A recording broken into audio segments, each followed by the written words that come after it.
abazi uyu nguyu Pastor Akim muri comment mumbwire ABCD ni muntu ki bimeze bite. Ngiye kubabwira noneho amakuru ari kumuvugwaho ubu ngubu muri no minsi kabisa.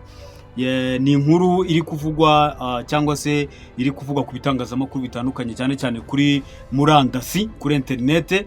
Uyu nguyu Pastor Akim nimba mujya mujoininga live za TikTok muramuzi, mujoininga nyine live za Godfather ni iki muramuzi, asengera abantu ba DJ Brian abo muri entertainment bose ni inshuti ze. Harimo witwa DJ Brian, hakabamo Godfather of course, kuko sometime niwe ugira ute niwe umuhost nyine niwe ubatumira. Hakaza ni benshi cyane badumba n'abantu nyine baba bariho, bivuga ko nyine sometime iyo ugiyeho ubona ari kubasengera, ubona nyine akabahanurira. Umuzi ko ari we wahanuriye n'uriya mudamu wa ya mpano ko agiye kubaka yubake neza, bintu nk'ibyo ngibyo. Anivugira ko reze kumva live yivugira ko yari vava nyine umugore wari umugore cyangwa se wari umukunzi wa ya mpano, yari umukristo we mu gihe Pastor Akim nyine yari akiri mu Rwanda nyine abwiriza mu Rwanda. Ubu ngubu akaba yibera mu bihugu byo hanze, singiye kumentioning igihugu abamo, ariko tuzi ko aba hanze. Uyu Pastor Akim rero ajya joining live agasengera abantu gutyo, urumva afitanye ako nibikuraho ko aba afite n'ubundi buzima busanzwe apart from kuri social media, afite ubundi buzima abayemo. Uyu Pastor Akim rero hari umukobwa waje umaze iminsi kuri YouTube, afite YouTube channel, avuga ati bagiranye amakimbirane akomeye cyane, bivuga ko avuga ko noneho afite na video y'ubwambure bwe. Bivuga ko yagiye hanze iyo video, ariko kayiha zimwe mu nshuti ze zigera ngo muri 40, kuko hari live twabonye ya Godfather haza abakobwa babiri bavuga ko bo bafite video ariko batayishyize hanze. Uwo mukobwa bivugwa ko ari we wayibahaye kugira ngo baze cyangwa se baze babivuge kuri live ya Godfather, cyangwa se nibabona Pastor Akim aje babivuge kugira babiganireho, amuhe gasopo, cyangwa se hari ibyo yamusabye ngo natabyuzuza ngo arayishyira hanze uyu munsi rero bivuga ko video iri bujye hanze, cyangwa video ari buyisakaze. Kandi ari byo nagarutse ejo bundi mvuga nti bantu mukoresha social media, nimba utarakurikiye ikiganiro cyanjye nashyizeho ejo bundi nsobanura social media icyari cyo.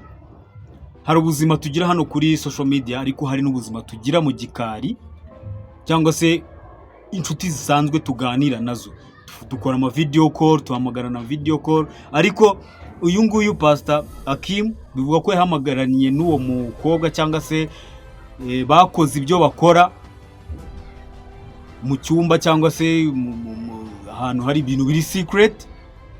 Bivugwa ko nyine video bifashe aho umukobwa ari yashaka gushyira hanze. Urumva ni nka kuriya nyine ya mpano, cyangwa se uko cyangwa ba jihad uko bagiye bazira ibyo bintu nk'ibyo ngibyo by'ama video, ngo yashirenze video, yashize hanze video, bintu nk'ibyo ngibyo. Rero guys, uyu nguyu witwa Pastor Akim,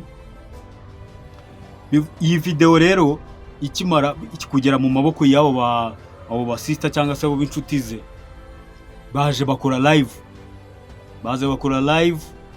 bajoininga live ya Godfather, baravuga ko bayifite. Nyamara nubwo Godfather yababwiye ati nyamara ibi bintu bigize ibyaha ni muyisharinga cyane nimugire ute, baza kuvuga ko video batayifite, kandi bamentioninze ko bayifite, buri kintu cyose kigihari. Ahubwo nyine bari kuburira ubu Pastor Akim kugira ngo atagira irindi kosa akora, cyangwa se yumvikane n'uwo mukobwa wayifashe, cyangwa se bari kumwe. nimba ibyo bumvikanye cyangwa se ibyo nibyo turi buze kuza kumenya muri video zitaha cyangwa se mu bindi biganiro turi buze gukora biri imbere. Ariko icyo navuga, iyo Pastor Hakim yavuze ati njyewe okay, video shobora kuba video ihari cyangwa se idahari, ariko tubiharire amategeko niyo, kuko niyo video ngo ntarayibona, ngo ntarabona uko imeze, aba bakobwa bakamubwira ati kandi tuyifite tuyiguhe se. Avuga ati hari ibyuma bipima ko video ari za nyazo atari AI, ibintu nk'ibyo ngibyo. Ariko se reka twibaze, koko aba pasteri, umuntu ujya kwitwa pasteri cyangwa wenda ntago ari pasteri byanyabyo, ariko icyo mbivugiye, umuntu ajya kwitwa pasteri cyangwa se gusengera abantu, guhanurira abantu, akagera ku rwego rwo kuba yagira ibintu nk'ibyo ngibyo. Yego umuntu agira secret ye cyangwa se iki, ariko si ngombwa wenda kuba umuntu yabiba bifite akaza kubishyira ku karubanda. Ntago numva ko ari icyo kintu cyiza nyine cyo kumva ko umuntu yaba afite amabanga y'umuntu akaba yashyira ku karubanda. Yamwegera bakabavugana bakaganira, cyane ko tutazi ko na Pastor Hakim yavuze ko iyo video ari ibihuha, ibyo bintu ari igihuha, atafashe iyo video, ibintu nk'ibyo ngibyo ko video idahari.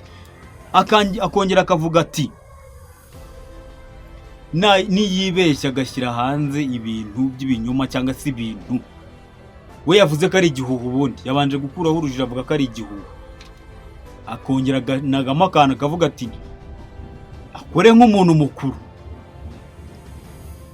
nashyira hanze ibi bintu akabisakaza cyangwa se agakora ibyo bintu bigize ibyaha, ndatanga ikirego cyangwa se ndamwisangira muri Malawi. Bivuga ko uwo mukobwa aba muri Malawi,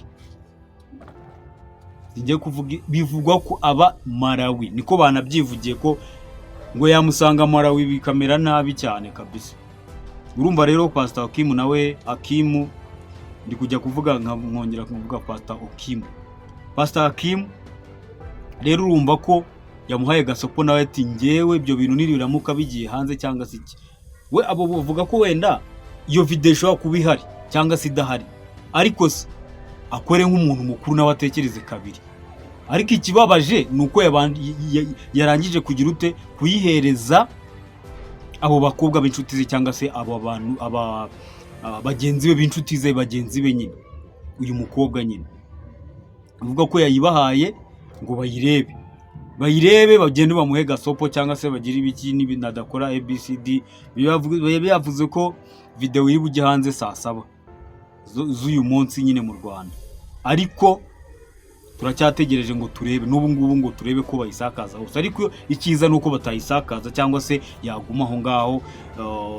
Urumva ni ibintu bigize ibyaha. Turimo turarwanya ibintu nk'ibyo ngibyo kuri social media bishyiramo abandi bantu cyangwa se mwagakwiye gukoresha inbox cyane kuruta kuza ku karubanda. Guys, rero uyu Pastor Hakim cyangwa se ku basanzwe bamuzi, ni ibyo ngibyo biri kumubaho cyangwa se ni ibyo ngibyo afite ubwoba ko ibyo bintu bishobora kujya hanze bikamuteza abantu cyangwa se bikamugabanyiriza izina. Kandi yaramaze kugira izina, abantu benshi baza kuri TikTok bamukurikiye, nawe afite TikTok ye, akora live, akaba yabona abantu benshi, bakaba babona blessing, akabasengera bagakizwa, akabahisha umugisha, akabahanurira, bikaba ibintu nk'ibyo. Ni ibintu byiza. So guys, rero reka dutegereze andi makuru araza kuvuga kuri uyu Pastor Hakim. Niyo video nisohoka turaza tubyanalize, tunabisesengure, turebe ibyo we yatangaje cyangwa se ibyo umukobwa we yavuze yatangaje kubwe. Ni kuvuga ngo rero ngenda hari, wowe icyo nagusaba ni ukora subscribe, ugakora share, comment na like kabisa, ibintu byose bikagenda fresh. Kandi mwibagirwe no gukanda kukazogera kugira ngo iyo tugendanamo fresh. Nabonye muri kunyakira neza, muri kubyakira fresh. Ibi ngibi turi gukora bya social media cyangwa se ibi ngibi biganiro by'imyidagaduro muri rusange, kandi mba ngomba kubibagezaho 5 kuri 5. Icyo mbasaba ni ukugira ngo mugikire, nimba nshyizeho video ewana musharinge, mukande like, ugifungura ukande like, comment and share everything kabisa.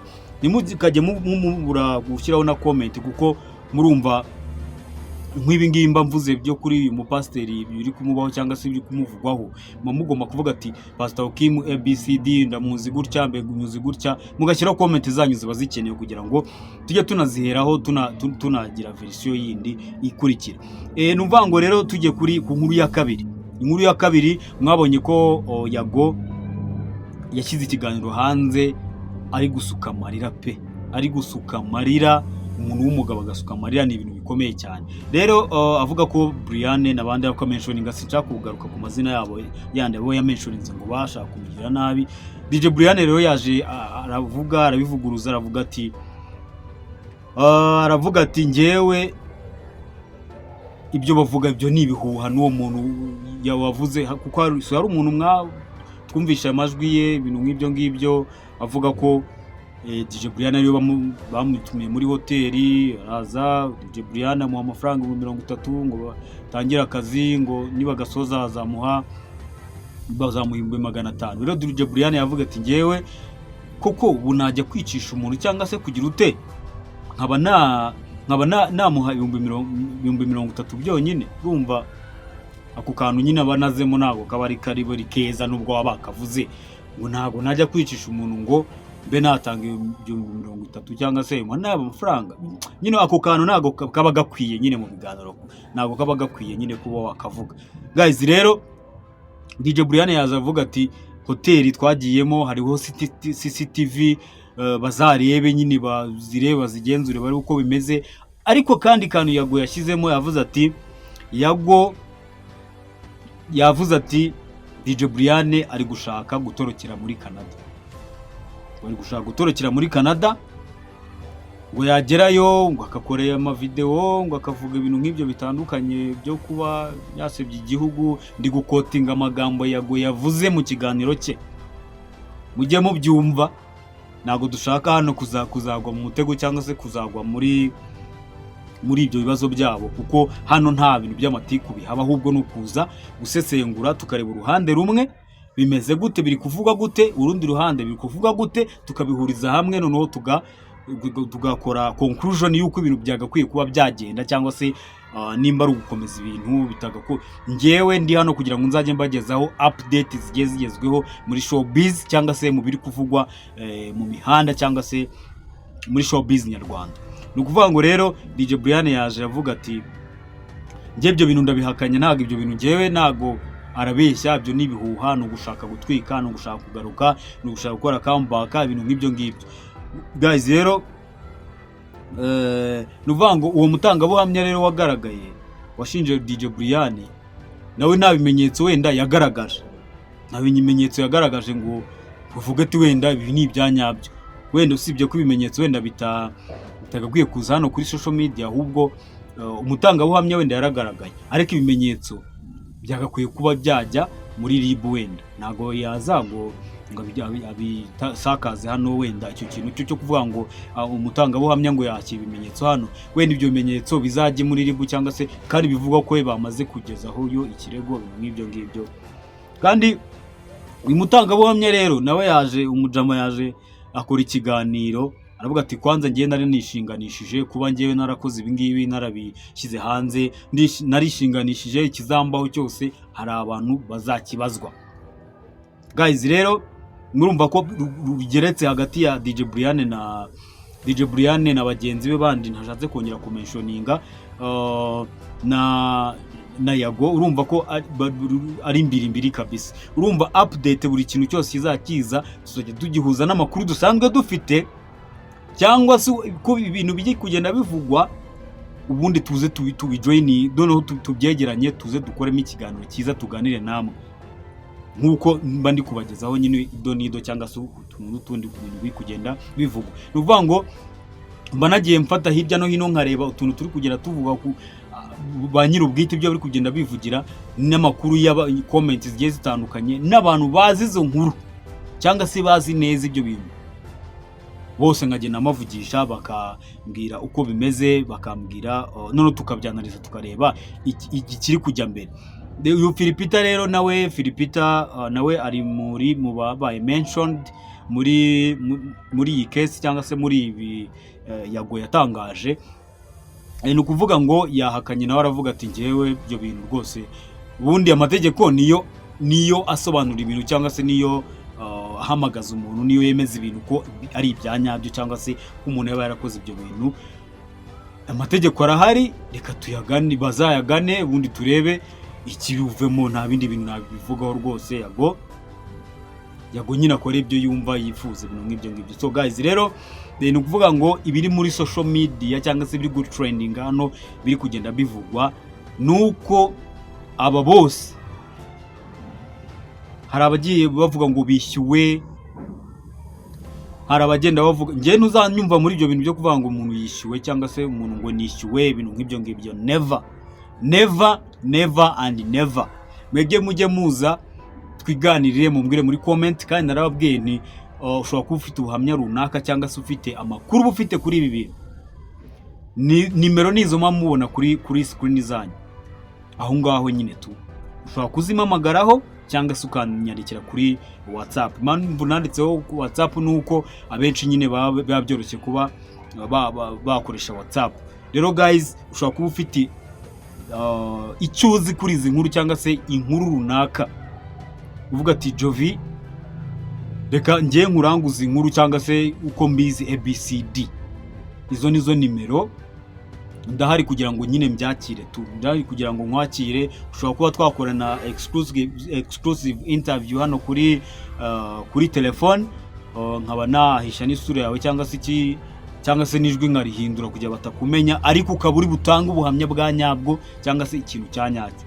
Ushobora kuba ufite n'ubuhamya bwawe cyangwa se busanzwe. Narababwiye ko muri showbiz haba harimo ibintu byinshi, hari umuntu ushobora kuba waraguhemukiye cyangwa se yarakugiriye n'ineza. Ntago tureba ibintu bimwe gusa, hari ikibi hakaba n'icyiza. Buriya hari abantu bajya bakora inkuru za negative gusa, bakavuga ku muntu gusa nabi, ariko wareba ugasanga nyine n'umuntu hari n'ikiza yakoze. Hari abantu bibanda ku kibi gusa, hano ntago ariho tuzajya tubarizwa. Rero nawe bibanda ku kibi gusa, n'ikiza umuntu aba yakoze. So guys, rero you are welcome kuri YouTube channel yanyu, YouTube channel yacu twese ariyo Jovi Media TV. Nshaka ko ibi bintu tubishyira ku rundi rwego kandi tuzabigeraho. Guys, rero kuri uyu munsi wa gatanu ku itariki 5 hari ikindi kintu kiri kuvugwa gikomeye cyane cyuko yunguyu Yago yamaze, bishobora kuba bishoboka ko ngo Yago yamaze no gutanga ikirego cyangwa se yamaje gutabaza RIB. Mwabibonye ko yatabaje umukuru w'igihugu, inzego nyine zishinzwe wenda nyine inzego zikuru nkuru kugira ngo bamurenganure cyangwa se bamutabare ibyo ari gucamo, ibintu nk'ibyo ngibyo. Guys, rero wowe wafashe umwanya ukadukurikira ukareba ikiganiro cyacu cyose ukakirangiza, ndagushimira cyane. kandi uyu Pastor Akim, ibi kugenda bivugwa cyangwa se impinduka ziri bugende ziba, ndahari kugira ngo mbibagezeho 5 kuri 5.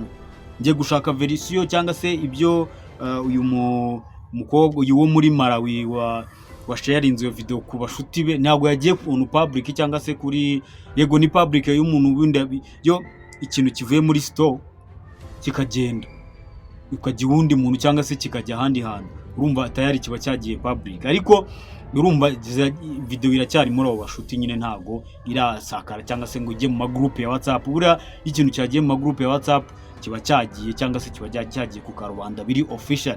Rero guys, iyi nkuru ziri buvugwe kuri DJ Brian na Yago nshyashya, ndahari kugira ngo nzi breaking cyangwa se nze mbabwire ABCD uko bimeze. Guys, rero ndabashimiye cyane, maximum respect, ndagukunda cyane.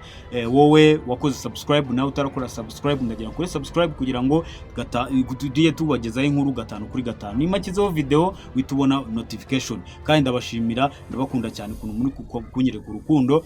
Ndashaka ko noneho birushaho kugira ngo natwe twigarurira imitima y'abantu gake gake kugira ngo tujye duhuriza hamwe ibitekerezo, kandi ndahari kugira ngo njye mbagezaho ibintu byiza cyane biri kuvuga muri showbiz. Ndabakunda cyane, ciao ciao, maximum respect.